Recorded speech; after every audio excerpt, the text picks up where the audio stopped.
അസ്സലാമു അലൈക്കും വറഹ്മത്തുള്ളാ. ബിസ്മില്ലാഹിർ റഹ്മാനിർ റഹീം. തൻ്റെ രണ്ട് പ്രവൃത്തികളുടെയും രഹസ്യം ഖിളിർ അലൈഹിസ്സലാം മൂസാ നബിക്ക് വിവരിച്ചു കൊടുത്തതാണ് കഴിഞ്ഞ ക്ലാസ്സിൽ പറഞ്ഞത്.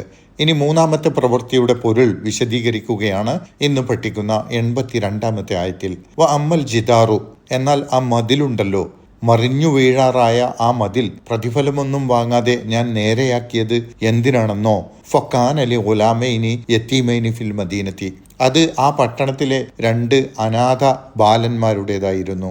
ഈ നാടിനെക്കുറിച്ച് ആദ്യം മൂസാ നബിയും ഖിളിറും ഈ നാട്ടിലെത്തിയ സന്ദർഭത്തെക്കുറിച്ച് പറഞ്ഞപ്പോൾ ഹത്ത ഇദാ അതയ അഹ്ല ഖറിയത്തിൻ എന്നാണ് പറഞ്ഞത്.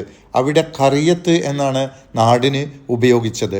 ഇവിടെ അൽ മദീനത്ത് എന്നാണ് അതേ നാടിന് പറയുന്നത്. ഖറിയത്ത് എന്നാൽ ഗ്രാമം എന്ന അർത്ഥമുണ്ട്, ജനവാസമുള്ള നാട് എന്ന അർത്ഥവുമുണ്ട്. വലിയ നാടിനും ഖറിയത്ത് എന്ന് പറയും. മദീനത്ത് എന്നാൽ പട്ടണം, ആളുകൾ പല ആവശ്യങ്ങൾക്കുമായി തിങ്ങിക്കൂടുന്ന സ്ഥലം. ടൗൺ എന്നതിന് മദീന എന്ന് പറയുന്നു. ഇവിടെ രണ്ടും ഒരർത്ഥത്തിൽ തന്നെയാണ് ഉപയോഗിച്ചിട്ടുള്ളത് എന്ന് പൊതുവിൽ പറയാം.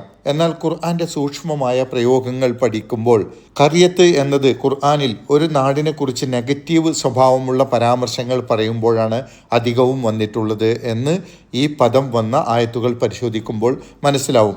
അതിഥികളെ മാന്യമായി സൽക്കരിക്കാത്ത ആളുകൾ ഉള്ള നാട് എന്ന നെഗറ്റീവ് അർത്ഥത്തിലാണ് ഖറിയത്ത് എന്ന് ഇവിടെ ആദ്യം ഉപയോഗിച്ചത്. എന്നാൽ മദീനത്ത് എന്നത് പിന്നീട് ഉപയോഗിക്കുമ്പോൾ ഇവിടെ മതിൽ നിവർത്തി ശരിയാക്കിയ അവസ്ഥയിൽ അവിടെ നന്മ പ്രവർത്തിക്കുന്ന സാഹചര്യത്തിലാണ് അത് പ്രയോഗിച്ചത്. മദന എന്നാൽ നിലനിർത്തി സ്ഥാപിച്ചു എന്ന അർത്ഥമുള്ളതുകൊണ്ട് ആ നാട്ടിലെ രണ്ട് യത്തീമക്കൾക്ക് വേണ്ടിയുള്ള നന്മ നിറഞ്ഞ പ്രവർത്തനങ്ങൾ പറയുമ്പോൾ ഏറ്റവും അനുയോജ്യമായത് മദീന എന്ന പ്രയോഗമാണ്. ഖുർആനിലെ സൂക്ഷ്മമായ പ്രയോഗങ്ങളെക്കുറിച്ച് സാന്ദർഭികമായി ഒന്ന് സൂചിപ്പിച്ചു എന്ന് മാത്രം. ആ മതിൽ ആ പട്ടണത്തിൽ വസിക്കുന്ന ആ യത്തീം മക്കളുടെ ഉടമസ്ഥതയിലുള്ള സ്ഥലത്തായിരുന്നു. വക്കാന തഹ്തഹു കൻസുൽ ലഹുമാ, അവർ രണ്ടുപേർക്കും വേണ്ടിയുള്ള ഒരു നിധി അതിൻ്റെ ചുവട്ടിലുണ്ടായിരുന്നു. കൻസ് എന്നാൽ നിധി. ഖിളിർ അലൈഹിസ്സലാം നേരെയാക്കിയ ആ മതിലിൻ്റെ ചുവട്ടിൽ ഒരു നിധി ആ മക്കൾക്ക് വേണ്ടി സൂക്ഷിക്കപ്പെട്ടിട്ടുണ്ടായിരുന്നു.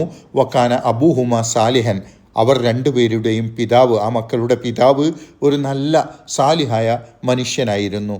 അവരുടെ പിതാവ് തൻ്റെ കാലശേഷം മക്കൾക്ക് ഉപകാരപ്പെടുന്നതിന് വേണ്ടിയാണ് ആ നിധി മതിലിൻ്റെ താഴെ സൂക്ഷിച്ചത്. മതിൽ പൊളിഞ്ഞു വീണാൽ നാട്ടുകാർ ആ നിധി എടുക്കും, മക്കൾക്കത് ലഭിക്കാതെ പോകും. മക്കൾ പ്രായപൂർത്തിയായ ശേഷം മക്കൾ അത് കണ്ടെത്തുകയും അവർക്കത് ഉപകാരപ്പെടുകയും വേണമെന്നായിരുന്നു ആ നല്ലവനായ പിതാവിൻ്റെ പ്രാർത്ഥന. അയാളുടെ പ്രാർത്ഥന സ്വീകരിച്ചുകൊണ്ട് അള്ളാഹു അങ്ങനെ തന്നെ സംഭവിക്കാൻ തീരുമാനിച്ചു. ഫഅറാദ റബ്ബുക, അപ്പോൾ താങ്കളുടെ റബ്ബ് ഉദ്ദേശിച്ചു, അള്ളാഹു ഉദ്ദേശിച്ചു, അൻ യബ്ലുഗ അശുദ്ധഹുമാ, അവർ രണ്ടുപേരും പ്രായപൂർത്തിയാകുവാൻ. ആ യത്തീം മക്കൾ രണ്ടുപേർക്കും പ്രായപൂർത്തിയാവുന്നതുവരെ ആ നിധി അവിടെ തന്നെ സൂക്ഷിക്കപ്പെടാൻ അള്ളാഹു ഉദ്ദേശിച്ചു. ഇവിടെയും ഖുർആന്റെ പ്രയോഗത്തിലെ സൂക്ഷ്മമായ വശത്തെക്കുറിച്ച് ഒരു കാര്യം സൂചിപ്പിക്കാം. ഇതിനു മുമ്പ് രണ്ട് സംഭവം പറഞ്ഞപ്പോഴും ആ പ്രവൃത്തികൾ അള്ളാഹുവിലേക്ക് ചേർത്ത് പറഞ്ഞില്ല. ഉദാഹരണത്തിന് കപ്പലിന് ദ്വാരമുണ്ടാക്കിയപ്പോൾ ഫഅറത്തു അൻ അഈബഹ, അതിന് കേടുണ്ടാക്കാൻ ഞാൻ ഉദ്ദേശിച്ചു എന്ന് ഖിളിറിലേക്ക് ചേർത്തുകൊണ്ടാണ് പറഞ്ഞത്.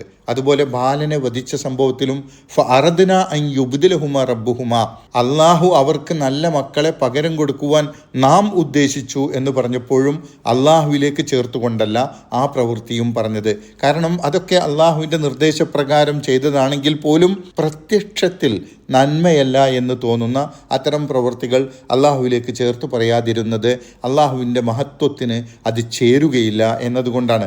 എന്നാൽ ഇവിടെ ഫഅറാദ റബ്ബുക, താങ്കളുടെ റബ്ബ് ഉദ്ദേശിച്ചു, അൻ യബ്ലുഗ അശുദ്ധഹുമ, അവർ രണ്ടുപേർക്കും പ്രായപൂർത്തിയാകുവാനും, വയസ്തഖ്രിജ കൻസഹുമ, അപ്പോൾ അവർക്ക് വേണ്ടി സൂക്ഷിക്കപ്പെട്ട അവരുടെ നിധി പുറത്തെടുക്കുവാനും അള്ളാഹു ഉദ്ദേശിച്ചു.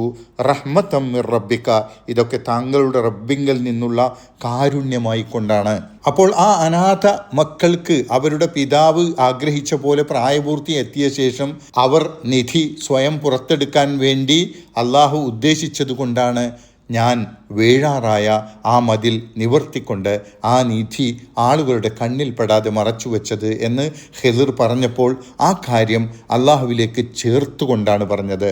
അറാദ റബ്ബുക, അത് താങ്കളുടെ റബ്ബ് അള്ളാഹു ഉദ്ദേശിച്ചു എന്ന് ഖിളിർ മൂസാ നബിയോട് പറഞ്ഞത് മറ്റു സംഭവങ്ങളിൽ നിന്നും വ്യത്യസ്തമായി ഇത് പ്രത്യക്ഷത്തിൽ തന്നെ നന്മ നിറഞ്ഞ ഒരു പ്രവൃത്തിയായതുകൊണ്ട് അത് അള്ളാഹുവിലേക്ക് ചേർത്തുകൊണ്ട് അറാദ റബ്ബുക, താങ്കളുടെ റബ്ബ് ഉദ്ദേശിച്ചു എന്ന് പറഞ്ഞത്. ഖുർആനിലെ സൂക്ഷ്മമായ പ്രയോഗത്തിന് മറ്റൊരു ഉദാഹരണം പറഞ്ഞു എന്ന് മാത്രം.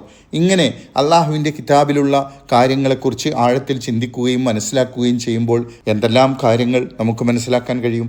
ഏതായാലും തുടർന്ന് ഖിളിർ അലൈഹിസ്സലാം മൂസാ നബിയോട് പറഞ്ഞത് വമാ ഫഅൽതുഹു അൻ അംരി, ഞാനിതൊന്നും സ്വന്തം അഭിപ്രായത്തിൽ ചെയ്തതല്ല, ഞാൻ ഈ ചെയ്തതൊന്നും എൻ്റെ സ്വന്തം അധികാരത്തിലും അഭിപ്രായത്തിലും ചെയ്തു കൂട്ടിയതല്ല എന്ന് പറഞ്ഞാൽ അതിനർത്ഥം ഇതൊക്കെ പൂർണ്ണമായും അള്ളാഹുവിൻ്റെ നിർദ്ദേശവും കൽപ്പനകളും അനുസരിച്ചുകൊണ്ട് ഞാൻ ചെയ്തതാണ് എന്നാണ്.